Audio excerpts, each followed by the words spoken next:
in the freezer for several months and make butter whenever you find the time.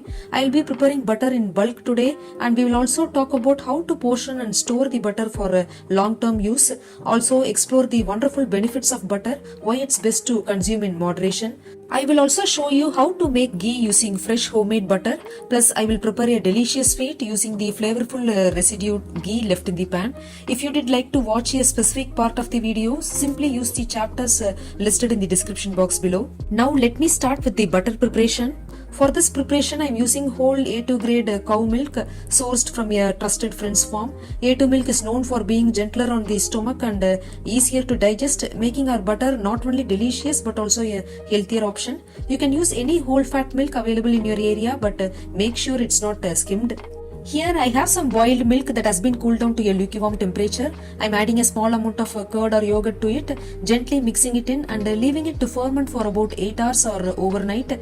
For the curd to set properly, ensure the temperature is around 30 to 40 degrees Celsius.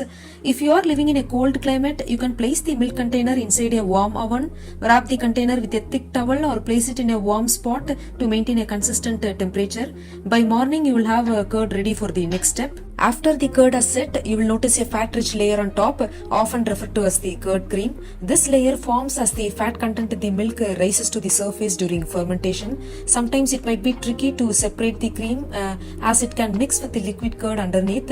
Here is a solution. Place the curd in the refrigerator for a while. This helps the cream layer to solidify slightly, making it easier to gently scoop off the top layer without mixing with the curd below. Collect the cream in a container like this. I have been gathering and storing cream in the same container over time and freeze it immediately. Once this container is full, I simply start using a new one. Freezing is crucial to prevent the cream from spoiling, especially if you are unable to make butter right away. In the refrigerator, cream can turn sour quickly if not used within a few days. Freezing lets you collect cream over time for weeks or even months without losing its freshness or quality, and make butter whenever you are ready. The top layer of curd or curd cream is the key ingredient for making authentic butter. Once you have gathered enough cream, we will move on to the exciting process of churning it into butter. Look at this. Take a look at all these containers filled with frozen cream. I have been storing this cream for months now. I was quite busy and couldn't find the time to churn butter earlier, but that's completely fine. As I mentioned before, freezing the cream preserves its freshness, so it's absolutely safe and ready to use. When metal containers are frozen, they contract slightly due to cold. Placing them in tap water increases the temperature, causing the metal to expand, which loosens the lid and makes it easier to open. I'm placing the frozen containers in the tap water at room temperature.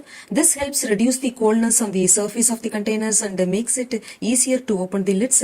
Once the surface warms up slightly, it will also make pouring the cream into a large vessel much easier.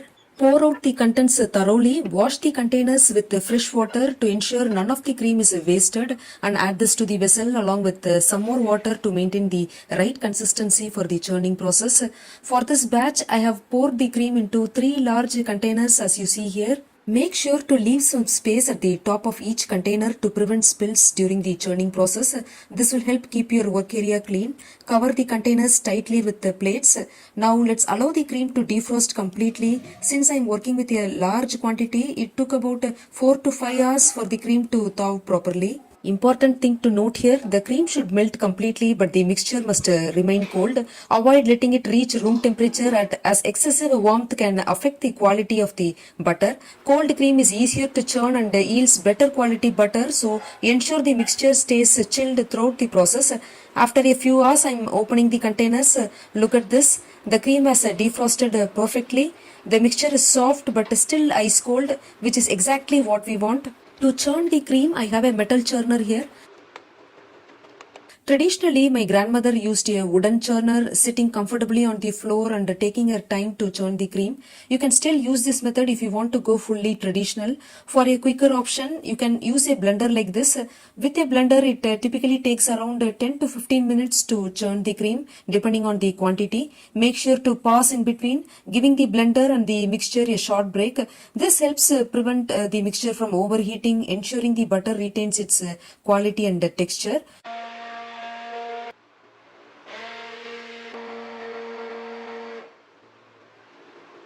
Now look at this. The butter has separated beautifully and is floating on top. It's perfect. I have got a pan with some cold water to collect the butter. Carefully transfer all the butter into this pan, making sure not to miss any bits.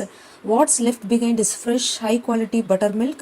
Don't discard the buttermilk. It's a fantastic probiotic drink and incredibly beneficial for gut health.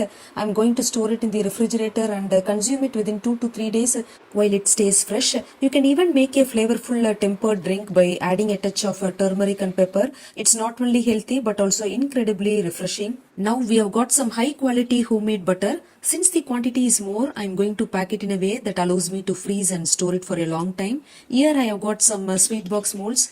I'm scooping about 2 tablespoons of butter into each mold like this. Butter is a source of saturated fat, so it's important to consume it in moderation as part of a balanced diet. For a person on a 1500 kilocalorie daily diet, the recommended saturated fat intake should not exceed 7 to 10% of total calories. When it comes to cooking, I usually add no more than 2 tablespoons of butter for making gravies that serve 4 people. This keeps the dish flavorful while staying within a reasonable fat intake for a balanced diet.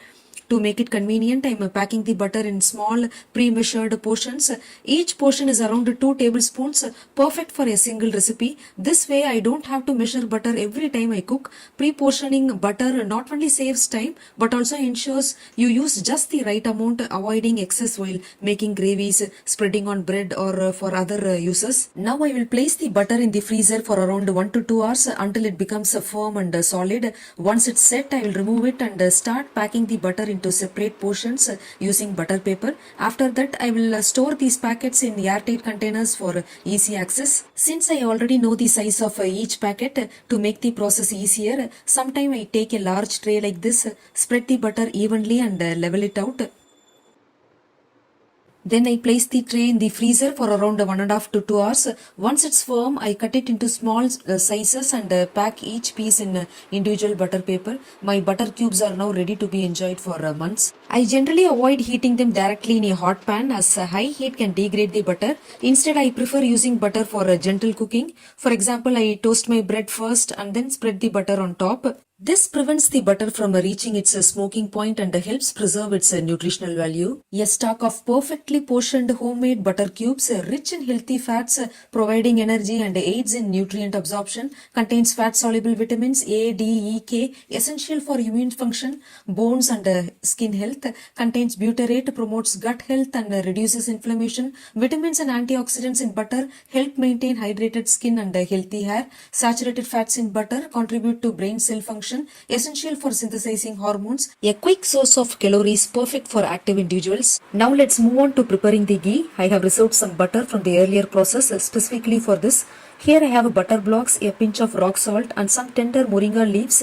Make sure to wash the leaves thoroughly to remove any dirt and pat them completely dry. To make a delicious treat with the leftover ghee in the pan, I have got some ragi flour. You can also use wheat flour or any other flour of your choice. I will also be adding some sugar and a pinch of cardamom for extra flavor. Now take a heavy bottom pan. A thick base is essential as it ensures uniform heat distribution, reducing the risk of hot spots that could burn the milk solids. This is especially important because ghee requires slow cooking at a consistent temperature. Now place the butter cubes in the pan, switch on the flame and let the butter melt on very low heat. It's important to keep the flame low throughout the process for the best results. Now that the butter has melted completely, you will notice it starting to bubble and foam. Keep the flame low and let it simmer gently while stirring occasionally. After some time, the mixture will be noisy with lots of bubbling and crackling. This indicates water is actively evaporating. As the water content decreases, the bubbling reduces and the noise softens. Over time, as most of the water evaporates, the noise will gradually subside. Guys, this is very important.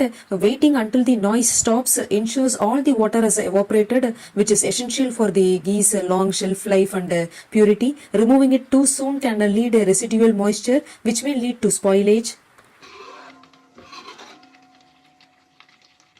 Now when the noise has completely stopped or becomes very faint, it's a clear sign that the water has fully evaporated. At this point, add a pinch of rock salt.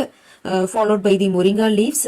My grandmother always prefer Moringa leaves, but I have also noticed my neighbors adding tender Guava leaves to their ghee. Traditionally, these leaves are included not only for their medicinal benefits but also to enhance the aroma of the ghee.